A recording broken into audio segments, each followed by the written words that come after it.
La anta. Assalamualaikum warahmatullahi wabarakatuh. Waalaikumsalam. Hamdan wa syukran lillah, salatan wassalaman ala rasulillahi amma ba'du. Hadirin rahimani wa rahimakumullah. Allah berfirman dalam Al-Quran, A'udzu billahi minasyaitonir rajim. Faman yuridillahu ayyahdiyahu yashrah sadrahu lil Islam.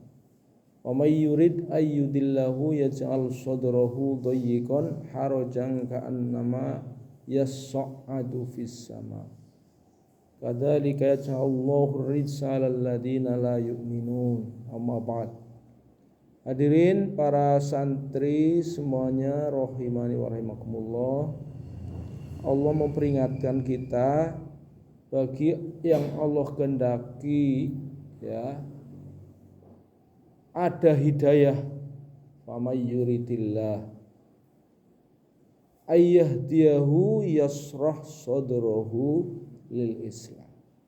Allah memberikan petunjuk kepadanya sedemikian rupa dadanya ini dijembarkan dalam Islam ya.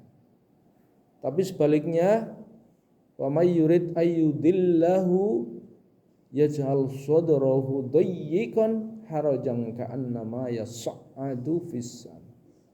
Sebaliknya orang-orang yang Allah sesatkan itu maka dadanya disempitkan ya untuk menerima Islam. Ka'annama yas'adu fis sama. Yaitu bahkan begitu sempitnya seperti mana dipaksa untuk terbang ke langit. Ya. Hadirin rahimani wa rahimakumullah. Jadi penjelasannya adalah orang yang Allah sukai, Allah kasih hidayah, maka dia akan dimudahkan untuk mengamalkan Islam. Tapi orang yang disesatkan Allah, maka dia akan sulit mengamalkan Islam. Begitu sulitnya sehingga digambarkan seperti orang itu dipaksa terbang ke langit. Hadirin rahimani wa rahimakumullah. Hal itu sebenarnya bermula dari dirinya sendiri. Ya. Karena apa? Allah itu memberikan petunjuk kepada semua orang. Petunjuk itu diberikan oleh Allah kepada semua orang. Akan tetapi tidak semua orang itu mau menerima petunjuk. Inna hadainahu sabila. Sesungguhnya aku berikan petunjuk ini kepada setiap orang. Imma syakiro wa imma kafuro. Nah, tinggal orang itu merespon seperti apa. Mungkin dia bersyukur atas petunjuk itu, mengambil petunjuk itu. Ada juga orang yang menolak petunjuk itu. Jadi artinya Allah sangat kasih sayang kepada kita semua, tapi kita semua yang terkadang atau sebagian orang sangat berterima kasih dan menerima petunjuk itu dengan penuh gembira dan bahagia. Tapi sebagian orang itu diberi petunjuk justru tidak berterima kasih ya. Malah dia ingkar dari petunjuk itu. Jadi yang salah bukan Allah, yang salah kita yang tidak mau menerima petunjuk itu. Yang kedua itu. Yang ketiga, bahwa sesungguhnya Allah Subhanahu wa ta'ala itu selalu mengulang-ulang memberikan kesempatan kepada manusia. Tetapi ada orang yang mau memperbaiki diri, menjadikan kesempatan itu sebagai emas. Mumpung masih diberi kesempatan, dia kembali bertaubat, memperbaiki diri ke depan lebih baik, gitu ya. Tetapi sifat daripada perbuatan manusia itu adalah bergantung ya dari keniatan manusia itu sendiri, kemampuan untuk menjadikan sebagai pelajaran, atau sebaliknya efek dosa yang dilakukan sehingga hatinya semakin tertutup.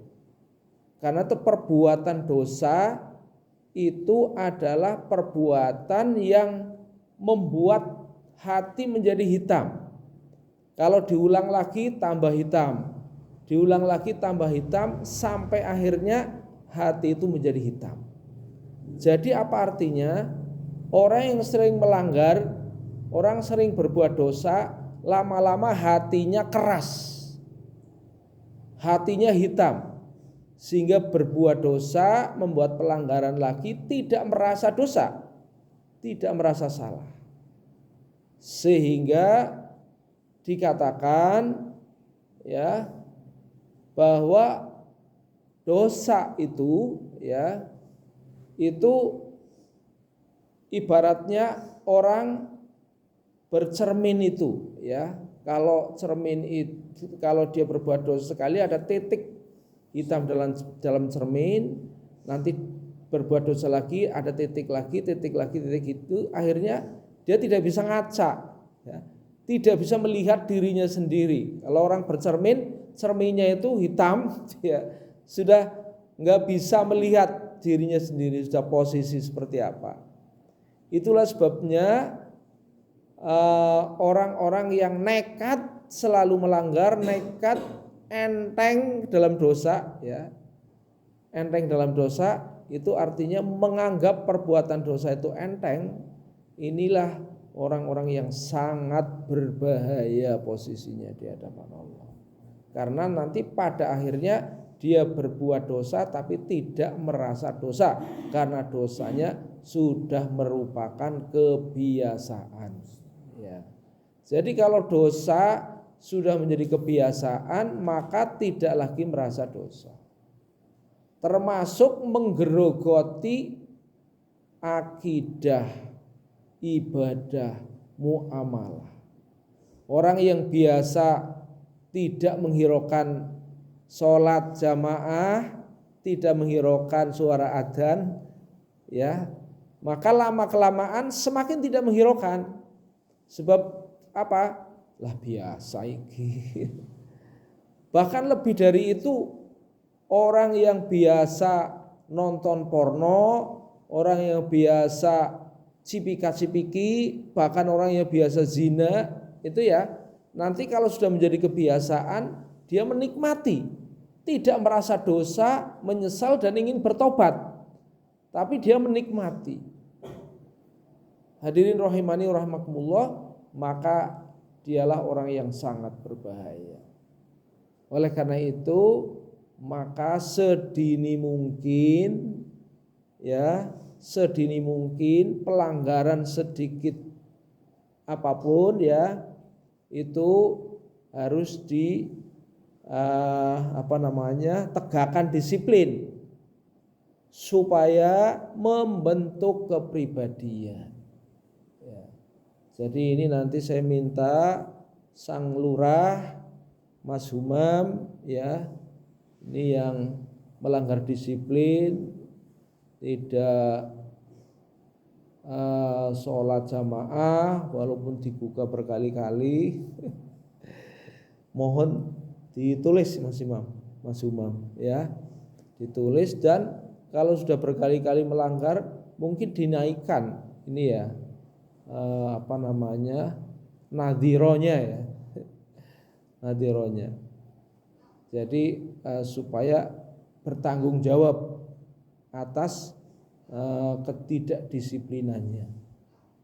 Yang penting jangan melakukan kekerasan ya, kekerasan fisik. Nanti silakan kepada sang lurah ditegakkan ya disiplin bagi yang tidak bangun-bangun, tidak sholat. Saya yakin itu adalah nanti semakin dibiarkan ya semakin lama semakin menikmati subuh masih enak tidur bangunnya jam 6, jadi nanti repot ya kalau gitu ya. Terima kasih atas bayan. Mohon maaf atas segala kurangan. Billahi taufiq wal hidayah. Assalamualaikum warahmatullahi wabarakatuh.